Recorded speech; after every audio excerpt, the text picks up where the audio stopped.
나는 실로 너희로 회개케 하기 위하여 물로 침례를 준다. 요한이 이러한 메시지를 전했습니다. 그의 설명처럼 그가 주었던 물 침례는 죄를 깨닫고 회개케 하는 것을 의미합니다. 그러나 회개란 단순히 후회하는 것을 넘어서서 마음을 돌이키는 것임을 증거했습니다. 잘못된 어떤 것에 대해서 죄책감을 느끼고 이것의 해결을 위해 용서를 받기 위해서만 하는 것이 회개가 아니라 잘못된 것에서부터 떠나는, 그래서 바른 것을 향하는 삶의 전환이 올바른 회개라고 선포했었죠.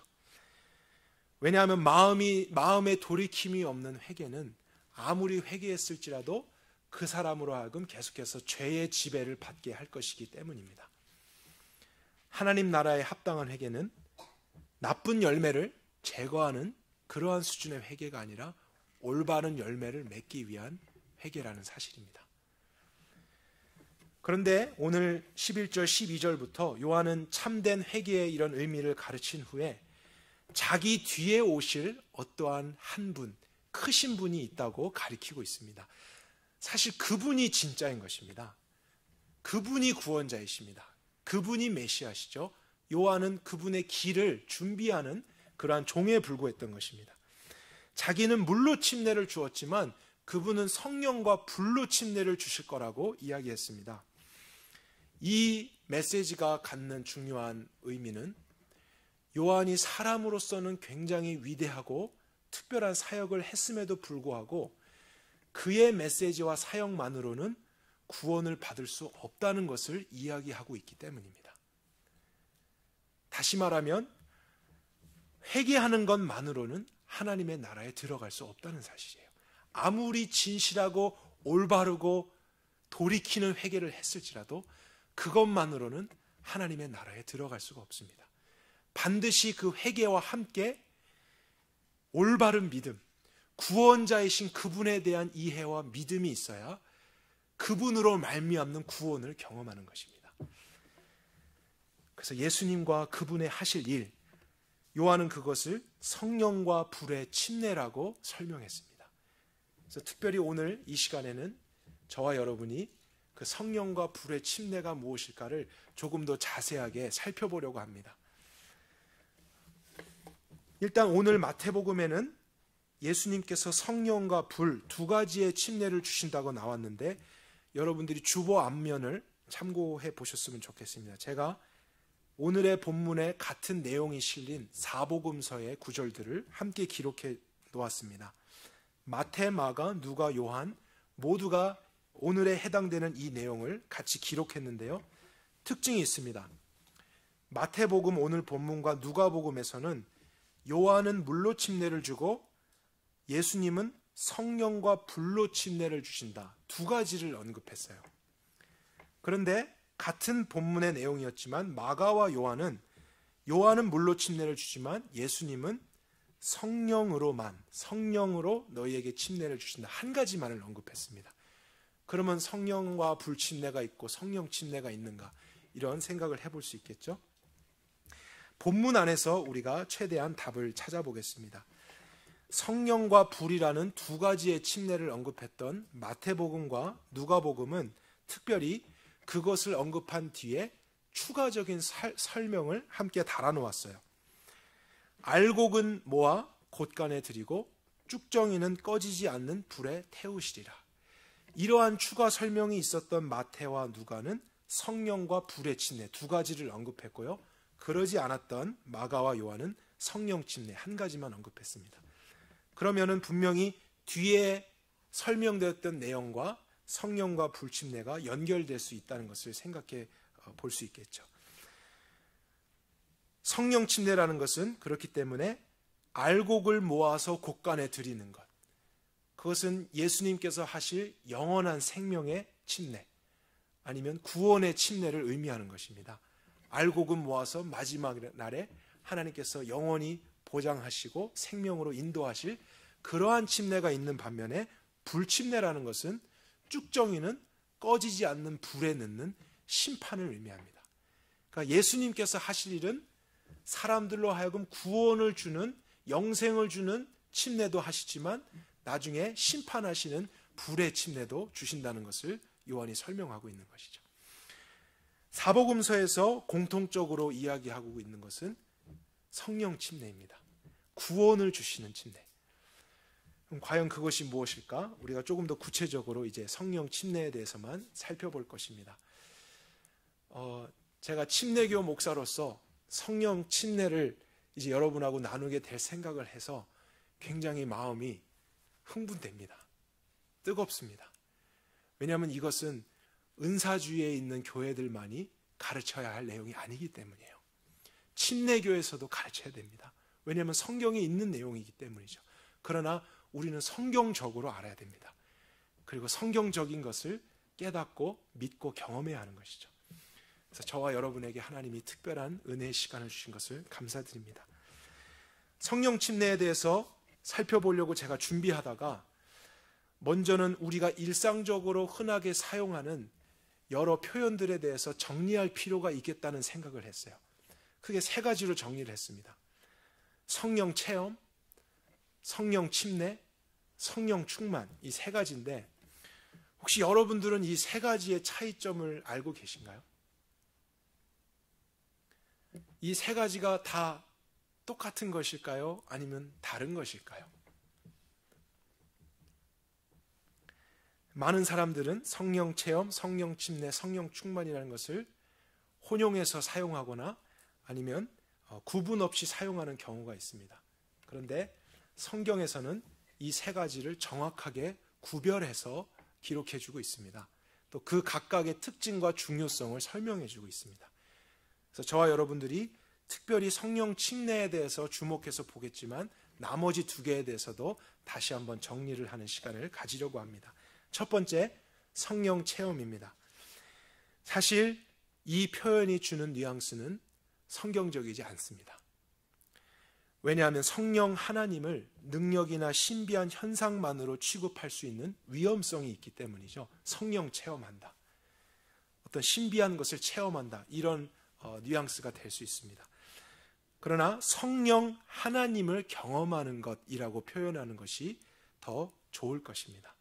하나님을 어떠한 방법으로든지 경험할 수 있겠죠.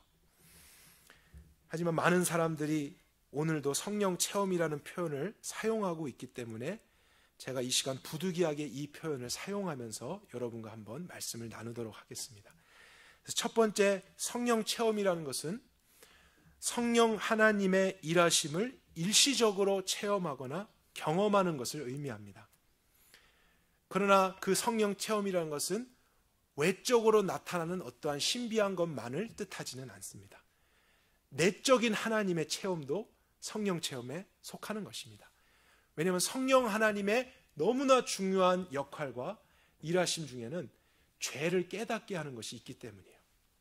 그러니까 외부적으로 보여지는 어떤 현상만이 아니라 내적으로도 죄가 깨달아지고 회개하게 되고 또 하나님의 말씀이 생각나고 하는 이런 모든 것이 성령 하나님께서 하시는 사역입니다.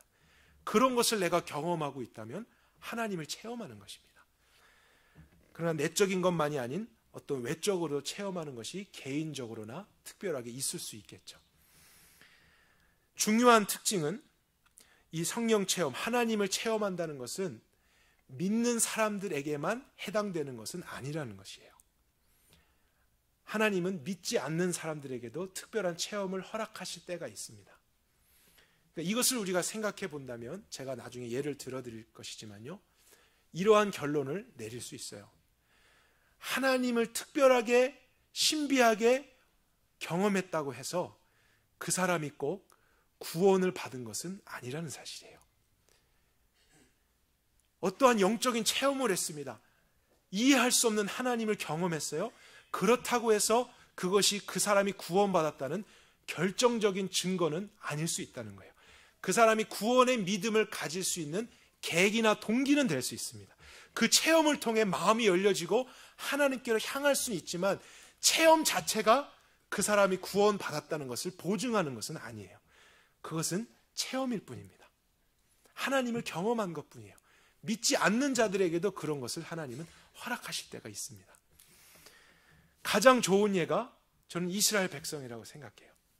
구약의 역사를 보면 이스라엘 백성이 그 시대에 사실은 전 세계의 어느 때보다도, 어떤 사람들보다도 하나님을 직접적으로 경험했습니다.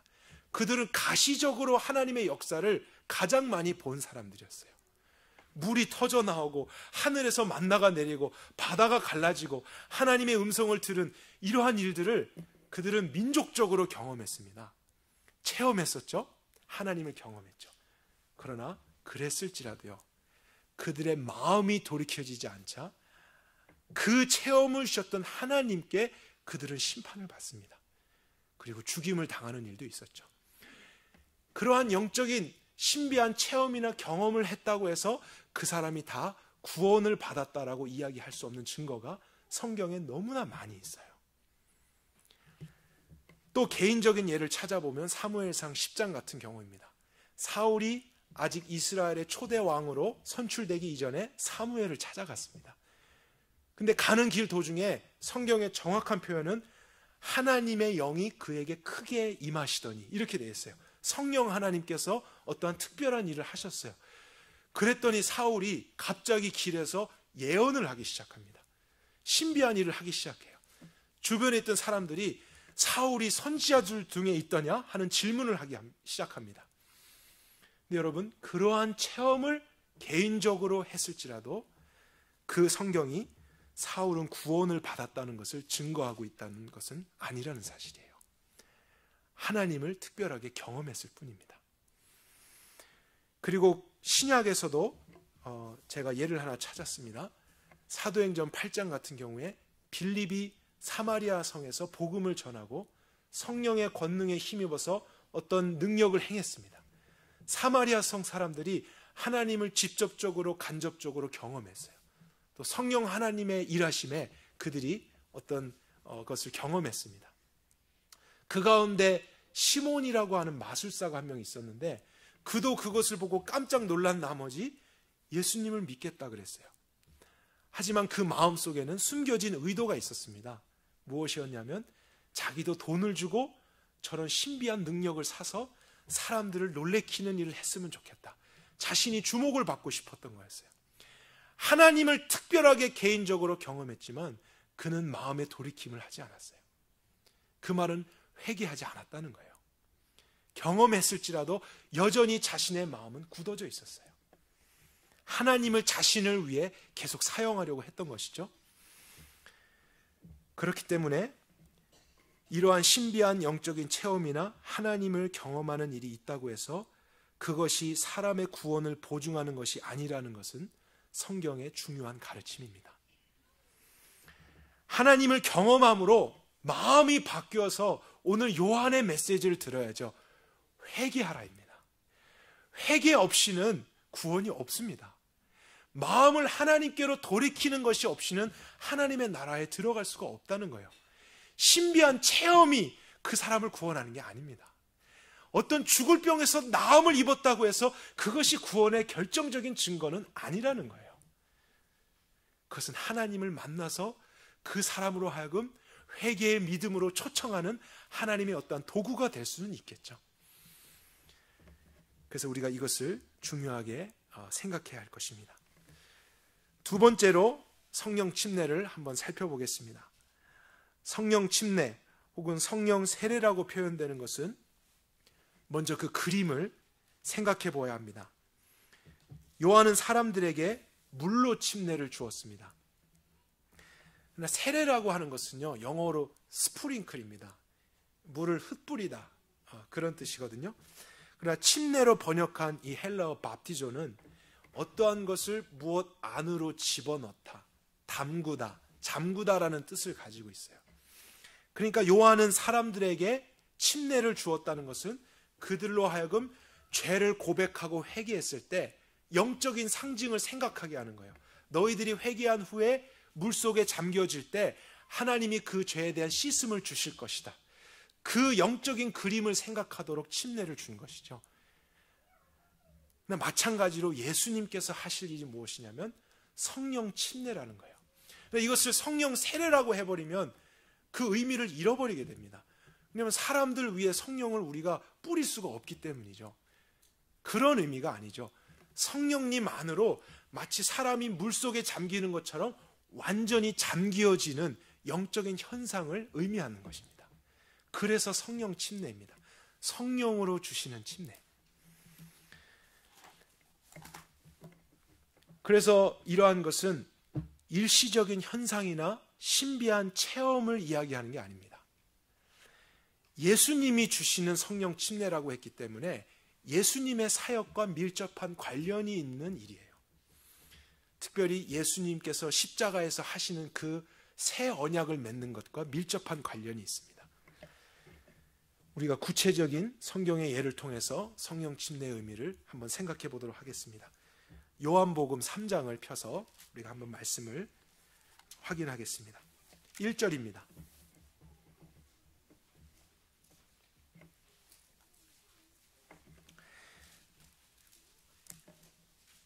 바리새인 중에 니고데모라 하는 사람이 있으니 유대인의 지도자라.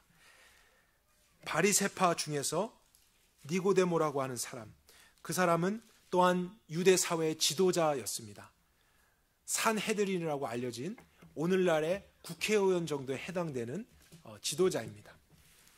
근데 그는 바리새인이었죠. 바리새인 하면 많은 사람들이 나쁘고 악한 사람으로만 생각하게 되는 경향이 있는데 원래 그들의 시작은 굉장히 순수했습니다. 사회적인 정치적인 혼란기 속에서 유대인의 정체성을 회복하고 하나님의 말씀을 더 순수하게 지키고 보존해야겠다라는 근본주의자들이었어요. 시작은 매우 특별했지만 점점 자신들의 경건함과 거룩함을 자기의 의로 삼기 시작했고 율법과 전통주의에 빠지기 시작했습니다. 그리고 내면보다는 마음보다는 겉으로 보여지는 종교성과 행위에 치중하게 되었어요. 자신들 같은 수준의 행위가 없는 사람들은 무시하거나 의가 없다고 여기거나 구원을 받지 못한 사람이라고 여기게까지 되었습니다. 복음을 받아들이기 가장 어려운 상태가 된 것이죠. 그런 바리새인들 중에 한 사람인 니고데모가 2절에 보니까 밤에 예수님께 찾아왔습니다. 그리고 랍비여, 우리가 당신은 하나님께로서 오신 선생인 줄 아나이다. 하나님이 함께 하시지 아니하시면 당신의 행하시는 이 표적을 아무도 할 수 없음이니이다. 표적이라고 그랬습니다. 그러니까 예수님이 어떠한 메시지도 전했지만 신비한 능력을 행하셨던 것 같아요. 니고데모가 하나님을 경험한 것이죠. 어떠한 것을 체험했을지 모릅니다. 그랬는데 바리새인이고 또 유대의 지도자였던 니고데모는 그 당시 나사렛 출신의 잘 알려지지 않은 예수라고 한 사람이 이러한 일을 했을지라도 그를 찾아가는 것에 대해서 조금은 눈치를 봐야만 했습니다.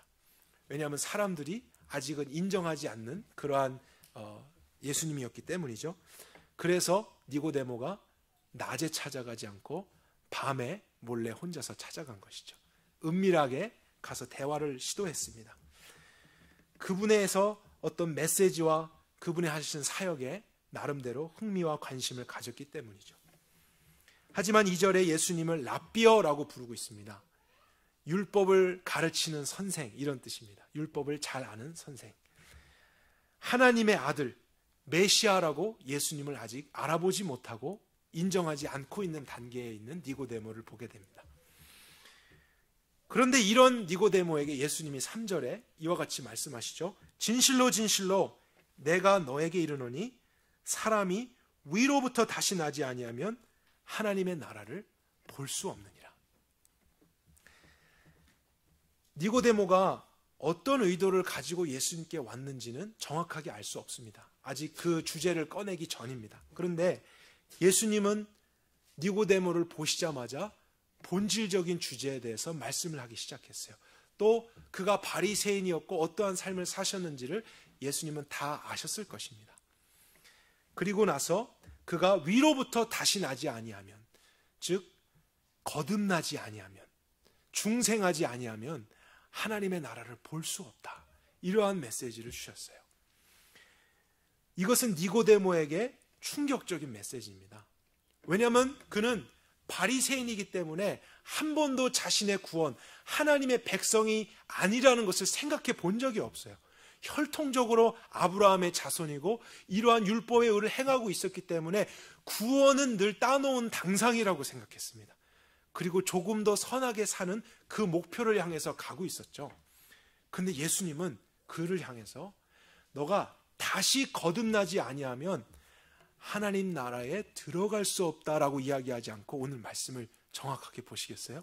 하나님의 나라를 볼 수도 없다 그랬어요. 그 말은 하나님의 나라의 근처에도 못 간다는 거예요.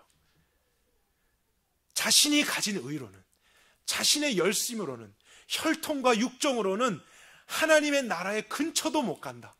그의 구원의 확신을 흔들고 계신 것입니다. 그가 잘못된 생각에 빠져 있다는 것을 지적하는 거예요. 구원은 그런 식으로 얻어내는 것이 아니라는 것을 설명하고 계신 것입니다. 그는 자신의 의가 부족하다고 한 번도 생각해 보지 못했을 거예요. 그러나 다시 태어나야 한다니. 그래서 4절에 보니까 사람이 늙었는데 어떻게 다시 어머니에게 들어가서 다시 태어날 수 있습니까? 두 번째 모태에 들어갔다 나올 수는 없지 않습니까? 그는 예수님의 말씀을 이해하지 못하고 있었어요. 그리고 설령 자기가 완벽하게 지금까지 살지 못해서 다시 어머니 뱃속에 들어가서 태어나 한들 그 시작부터 시작되는 다른 의로서도 그는 구원을 받을 수 있는 게 아닙니다. 육적인 다시 태어남을 이야기하는 것이 아니죠.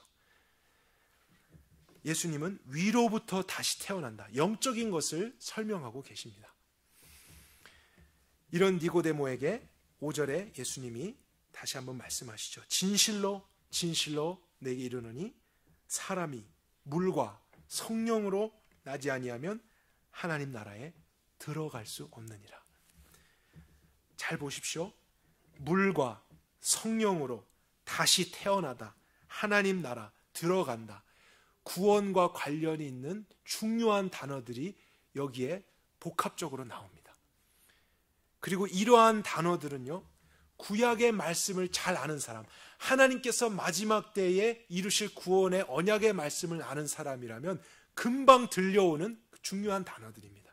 특별히 물과 성령으로 다시 거듭나고 하나님의 백성이 된다. 이 구절은 에스겔서 36장의 말씀을 떠오르게 하는 그러한 말씀입니다. 구약의 말씀에 능통했던 니고데모라면 그것을 할 수 있었을 거예요. 어쩌면 그것을 아셨기 때문에 예수님은 일부러 이러한 단어들을 사용하면서 그에게 메시지를 주고 계신지도 모릅니다. 하지만 니고데모는 구약에 능통했을지라도 복음을 이해하지 못했어요. 하나님이 하실 그 구원을 이해하지 못했어요. 그래서 스스로 이루어가는 구원에 매여 있었던 것입니다.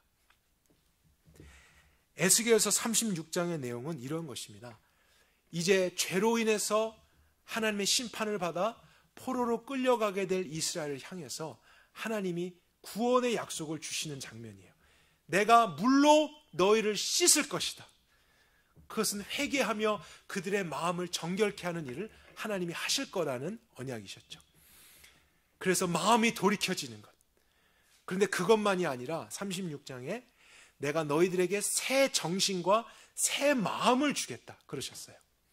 그리고 더 나아가셔서 나의 영으로 너희들을 새롭게 해서 이제는 하나님의 말씀에 순종하고 하나님의 참 백성이 될 수 있도록 구원하겠다. 이것이 하나님께서 포로로 잡혀가기 전에 약속해 주신 위대한 언약이었습니다. 그러나 그것은 혈통적인 이스라엘을 회복하겠다 이런 메시지가 아니었어요. 앞으로 구원자이신 메시아가 오셔서 하실 구원의 사역을 하나님께서 예언적으로 설명해 주신 그러한 내용이었습니다. 예수님께서 하실 일이 무엇이냐면 이제 죄인들의 삶 속에 그 죄를 씻어주시는 일, 회개케 하시는 일, 그리고 하나님으로 말미암아 새 정신과 새 마음이 그 자리에 들어오며 결국에는 하나님의 영 안에서 다시 태어나게 하시는 일을 하실 거라는 거예요. 거듭남을 의미하는 것입니다. 그래서 성령 침례라는 것은, 예수님이 주실 성령 침례라는 것은 성령님 안에서 다시 태어나는 것을 의미합니다. 중생하는 것을 의미해요. 옛 자아가 이제는 죽었고 예수님 안에서 성령으로 말미암아 새로운 자아, 이제 세상에 속했던 내가 아니라 하나님 나라에 속한 새로운 백성으로 태어나는 것을 의미하는 것이죠. 거듭남입니다. 새롭게 되어야만 새로운 삶을 살 수 있기 때문이죠. 그러나 새롭게 태어나지 않고 위로부터 다시 태어나지 않은 사람이 아무리 후회하고 회개하고 마음을 고친다 해도요, 하나님의 말씀에 순종할 수가 없는 거예요. 또다시 실패하는 거예요. 하나님은 그런 구원이 아니라 그로 하여금 마음을 돌이키고 씻어주면서 결국에는 하나님의 영 안에서 완전히 새로운 피조물이 되게 하셔서 하나님의 뜻을 행할 수 있도록 하시겠다. 그리고 그 일을 예수님이 하시기 위해 이 땅에 오셨다는 것을 말씀하시는 것입니다. 이러한 성령 침례를 받는 것, 그것이 예수님께서 하신 복음의 일과 사실은 같은 것입니다. 왜냐하면 이러한 내용을 니고데모에게 말씀하신 예수님께서 이제 같은 3장에 16절을 말씀해 주고 계시기 때문이에요. 여러분, 요한복음 3장 16절은 우리 어린아이들도 암송하는 구절이죠. 성경 전체에서 복음의 핵심을 가장 축약하고 있는 구절로 저희들이 좋아하고 암송하는 구절입니다. 그런데 이것이 니고데모에게 주고 있는 말씀이라는 것을 우리가 깨달아야 한다는 거예요. 거듭남을 말씀하고 계시는 그 장면에서 주시는 내용이라는 거예요. 그러니까 거듭난다는 것, 성령으로 침례를 받는다는 것과 하나님이 세상을 사랑하셔서 독생자, 메시아, 하나님의 아들을 주셨으니 이는 저를 믿는 자마다 멸망치 않고 불침례가 없다는 것이죠. 멸망하는 심판이 아니라 영생을 얻게 하려 하심이라. 생명을 얻는 침례, 구원을 얻게 되는 그 침례를 믿음으로써 받게 된다는 거예요. 예수님이 십자가에서 이루신 그 모든 복음의 일과 그 복음의 핵심을 깨닫고 마음으로 정말 믿는 사람들 안에 영적인 어떠한 일이 일어나냐면 하나님께서 성령 안에서 새롭게 태어나게 하시는 성령 침례를 주신다는 것입니다. 우리가 이렇게 말씀으로 확인한다면요, 성령 침례에 대한 잘못된 이해를 우리가 이제는 고칠 수 있다는 거예요. 어떤 사람들은 예수님을 믿고 구원을 받았어도 성령의 침례를 받아야만 능력 있는 그리스도인이 될 수 있다, 이렇게 생각하는 분들도 계세요. 아니면 복음을 믿겠다고 한 사람들을 다른 방으로 데리고 가서 성령 침례를 받게 해준다면서 기도하는 일도 합니다. 그러나 이것은 성령 하나님과 성령 침례에 대한 성경의 메시지를 정확하게 오해하고 있기 때문에 하는 행동들이에요. 성령 침례는 그러한 능력 받는 거 아닙니다. 신비한 것을 막 체험하는 거 아니에요. 구원 받고 그 후에 따로 분리된 것이 아닙니다. 구원을 받게 되는 그 안에 성령 안에서 태어난다, 그 의미예요. 새로운 피조물이 된다. 성령 안으로 침례되어져서 이제는 내가 아니고 하나님의 자녀가 된다, 이런 뜻이에요. 은사를 받는다는 뜻이 아닙니다. 신비한 영적인 현상을 경험한다는 게 아니에요. 방언한다는 게 아닙니다. 꿈을 꾼다는 게 아니에요. 거듭난다는 거예요. 예수를 믿고 내가 거듭났다, 이 신비한 체험이죠, 사실은. 그러나 이것은 일회적이며 하나님이 하시는 거예요. 내가 기도를 많이 해서 그것을 이뤄내는 체험이 아닙니다. 그것을 우리가 경험할 수 있는 유일한 것은 복음을 정확하게 알고 믿는 거예요. 그러니까 예수님을 믿는 것과 성령 체험은 한 덩어리예요. 우리가 어떻게 성령 침례를 받느냐? 예수님을 믿는 거예요. 정말로 믿는 거예요. 예수님을 그냥 아는 것 말고요, 예수님이 하신 일을 동의하는 것 말고요, 정말로 나를 위해 하셨다는 것을 알고 죄에서부터 돌이키고 하나님께로 향하며 그 모든 구원의 사실을 믿을 때 하나님께서 놀라운 사실은 이제 우리를 성령님 안에서 새로운 피조물로 거듭나게 하신다는 것입니다. 그래서 이전 것이 없다는 거예요. 죄의 지배를 받는 나는 이제 없는 거예요.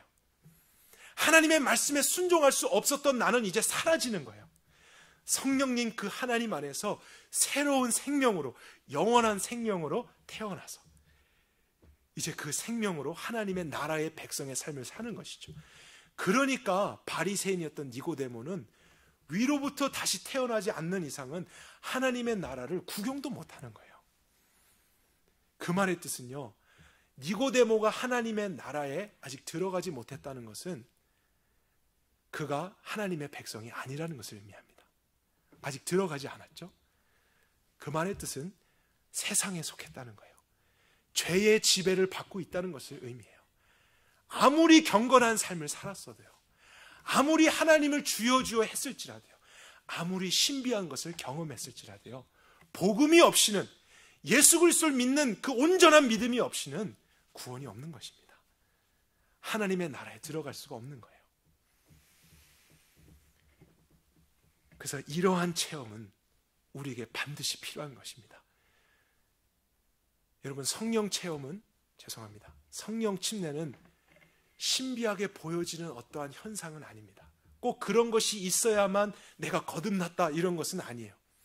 그러나 중요한 것은 정말로 거듭났다면요, 그 새로움을 반드시 알게 돼 있어요. 내가 다시 태어났는데 태어나는 것을 모른 채 살아가는 사람은 없습니다. 정말로 예수님을 믿었다면요, 하나님이 어떠한 일을 하신 거예요. 거듭난다라는 그 교리를 모를 수도 있습니다. 그래도 하나님은 하시는 거예요. 성령 침례를 받는 것입니다. 근데 그것을 경험한 사람은 어느 날 온 세상 만물이 다르게 보이는 거예요. 똑같은 나인데 사람들이 보았을 때 나는 똑같지만 영적으로 다시 태어났거든요. 그래서 세상을 살아가는 나의 가치관이 바뀌어 있어요. 그리고 예전에는 좋던 것들이 싫어지고요, 하나님에 대한 더 사랑하는 마음이 생겼고, 더 중요한 것은 또 죄에 대해서도 다른 마음이 생겼다는 거예요. 그것은 내가 한 게 아닙니다. 하나님께서 나를 다시 태어나게 하셨기 때문에 가진 성품이에요. 그러한 상태예요. 그것이 성령 침례를 받은 거예요. 그래서 그것은 노력해서 하는 것이 아닙니다. 여러분들이 정말로 하나님의 나라를 알기를 원하고 구원받기를 원하신다면 성령 침례를 받으셔야 돼요. 성령님 안에서 반드시 거듭나셔야 돼요. 이 영적인 신비가 없이는 하나님 나라의 백성의 삶을 살 수가 없습니다. 아무리 노력해도 안 됩니다. 그래서 이것은 구원의 필수적이라는 것. 그래서 침례 요한이 내 뒤에 오실 그분이 성령으로서 침례를 주실 것이다, 이것이 빠진 이상은 하나님의 나라를 알지도 못하고 들어갈 수가 없다고 이야기를 했던 것이죠. 우리 세 번째 성령 충만에 대해서도 정리를 하도록 하겠습니다. 이와 반면에 성령 충만이라고 하는 것은 이미 예수 그리스도를 믿는 사람이, 즉 성령 침례를 받은 사람입니다. 그가 믿음과 신앙의 가장 건강하고 이상적인 상태 안에 있는 것을 의미합니다.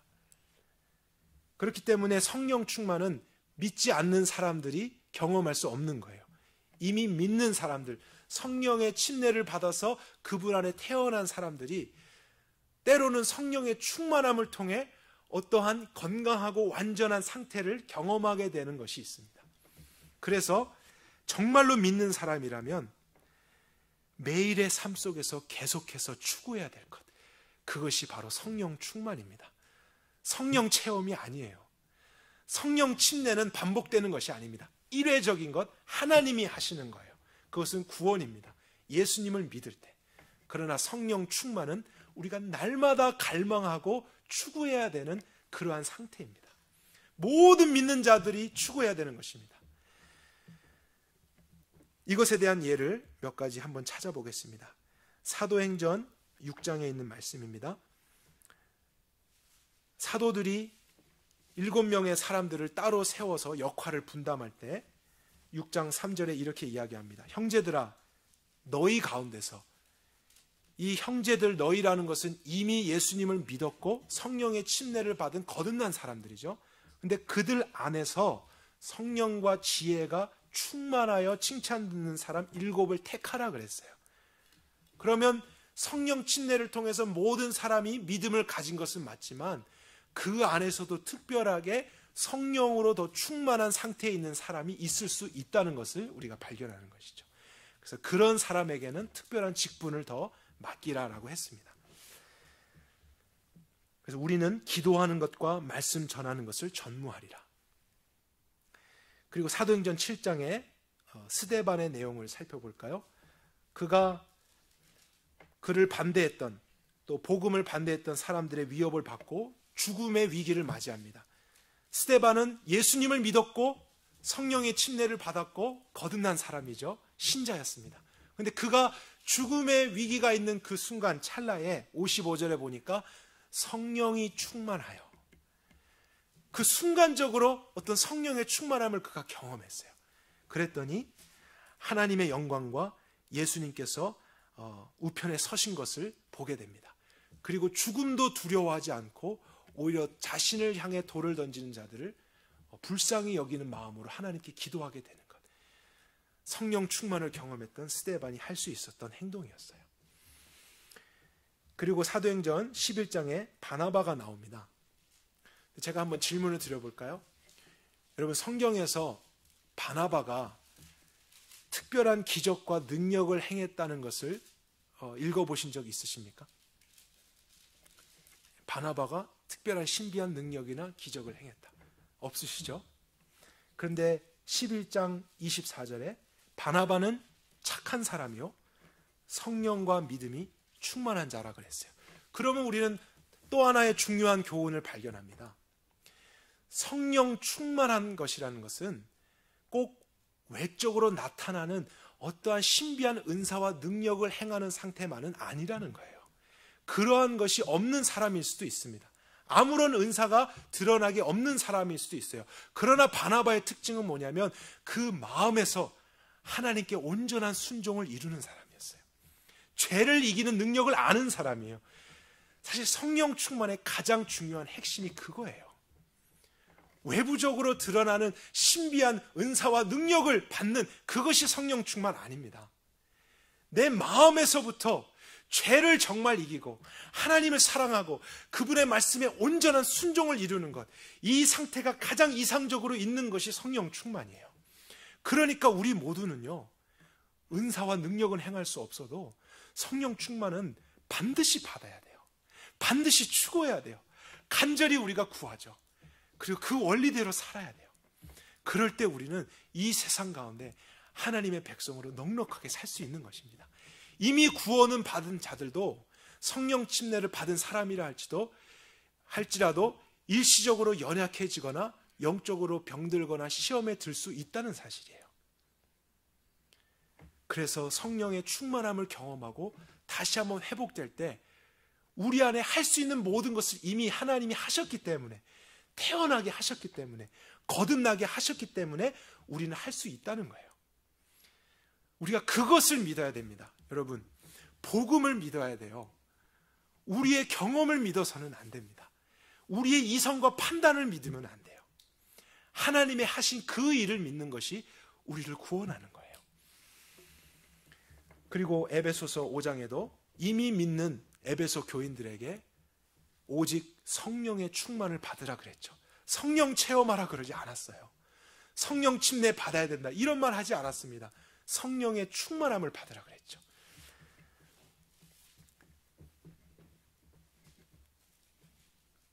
요한이 마태복음에 오늘 전했던 그 메시지로 우리가 이제 모든 것을 정리하려고 합니다. 요한이 참으로 회개하여 마음을 돌이킨 사람들에게 반드시 자기 뒤에 오실 구원자가 주시는 성령의 침례를 받아야만 한다고 선포했습니다. 구원자이신 예수님이 주시는 침례라고 했습니다.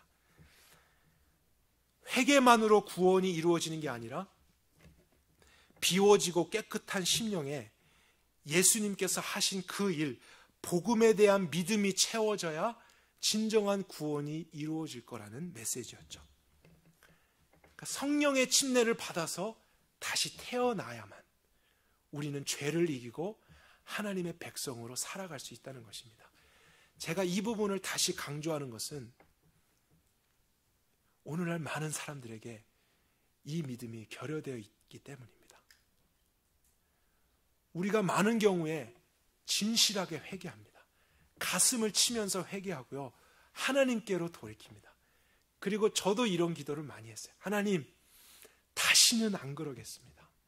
나 이제는 정말로 하나님 뜻대로 살겠습니다. 여러분, 진심이죠. 진정이었죠. 그런데 문제는 뭐냐면 그 후에 복음을 믿지 않고요, 나의 결단을 믿게 되는 경우가 있어요. 이제 그것을 내가 잃어보려고, 내 노력과 열심으로 완성해 보려고 할 때 우리는 온전한 구원을 경험하지 못한다는 거예요. 성경은 그렇게 써 있지 않죠. 회개하고 너의 결심을 믿으라, 회개하고 더 노력해라, 이렇게 기록된 성경은 한 구절도 없습니다. 구원은 그렇게 오는 게 아니에요. 회개하고 예수님께서 하신 그 복음을 믿는 거예요. 회개한 너의 심령 가운데 이젠 너가 할 수 없다는 것을 알지 않니? 내가 한다. 그래서 구원하기 위해 오신 예수님이지 않니? 그래서 그분이 나를 성령님 안에서 새롭게 할 수 있는 존재로 태어나게 하셨다는 것을 믿는 거예요. 그리고 그렇게 하셨다면 하나님이 그렇게 할 수 있는 능력을 주시고 완성해 가신다는 걸 믿는 거죠.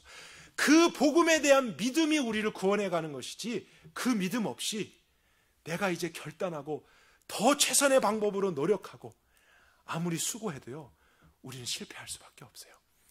특별히 연말이지 않나요? 지난 한 해를 돌아보면서 회개하기에 참 좋은 계절입니다. 근데 행여라도 여러분이 이렇게 회개하지 않았으면 좋겠다는 저의 그런 마음이 있어요. 지난 한 해를 돌아보며 하나님 말씀대로 뜻대로 살지 못했던 것을 회개하고 내년에는 잘하겠습니다. 더 열심히 하겠습니다. 여러분, 그러지 마시라고요. 그것은 복음을 믿는 게 아니에요. 왜 자꾸 거기에서 헤매고 계세요? 예수님이 구원하신다니까요. 예수님께서 그것을 할 수 있는 성령의 침례를 주신다고요. 주셨다고요. 만약에 받으셨습니까? 새로움을 경험하셨습니까? 성령 충만을 받으시라고요. 그것을 추구하시라고요. 그 원리가 무엇인지를 깨닫고 경험하셔야죠. 만약에 그것이 없었더라면요, 여러분, 예수님을 믿으셔야 됩니다. 성령 침례를 주십시오, 주십시오, 이렇게 기도하는 게 아니라요, 성령 침례는 요한복음 3장 16절을 믿을 때 일어나는 사실이라고 예수님이 설명해 주셨죠. 그분의 십자가와 부활과 행하신 모든 복음의 사실을 이젠 교리적으로 동의하는 수준을 넘어서야 됩니다. 교회 학교에서 배운 그 사실을 넘어서야 돼요. 그냥 기독교라는 교회 안에 들어와서 나는 믿는다라고 가정하는 신앙을 버려야 됩니다. 정말로 믿는가? 내 자신에게 테스트해야 돼요. 질문해야 돼요. 예수님은 정말 나의 구원자이신가? 그리고 예수님이 정말로 나를 거듭나게 하셨나? 나는 그것을 경험했는가? 그것이 없다면 부끄러워할 게 아닙니다. 거듭나셔야죠. 위로부터 다시 태어나셔야죠. 그것이 없고는 우리는 하나님의 나라를 구경도 못한다고 하셨으니까. 그래서 그 거듭남의 비밀을 알 때 우린 그 안에서 진정으로 이 세상을 살아가지만 천국의 삶을 경험할 수 있는 것입니다. 회개하고 복음을 믿으십시오. 하나님의 나라가 이미 임했습니다. 여러분, 정말 복음을 믿으세요. 여러분 자신 믿지 마세요. 교회를 믿지 마십시오. 기독교라는 종교를 믿지 마세요. 목사를 믿지 마시고요, 전수성경을 믿지 마세요. 복음을 믿으십시오. 예수님을 믿으세요. 그분의 하신 일이 무엇인지 더 고민하세요. 쉽게 넘어가려고 하지 마세요. 믿었다라고 그냥 쉽게 가정하지 마시고 정말 믿는가 정직하게 서보십시오. 그리고 그것을 정말 믿게 된다면 성령의 침례를 주실 것입니다. 하나님이 이루시는 구원입니다. 그 거듭남을 통해 우린 이 세상에서 정말 승리하는 하나님의 나라의 백성다운 삶을 살게 될 것이에요. 하나님이 하십니다. 하나님이 시작하셨으면 반드시 완성하십니다. 하나님이 그 믿음을 통해 영광을 받으시고 우리는 하나님을 찬양하게 될 것입니다. 이 구원을 기뻐할 것이에요. 우리가 먼저 이것을 경험한 후에 이 거듭남의 복음을 다른 사람들에게도 전할 수 있기를 원합니다. 같이 기도하겠습니다.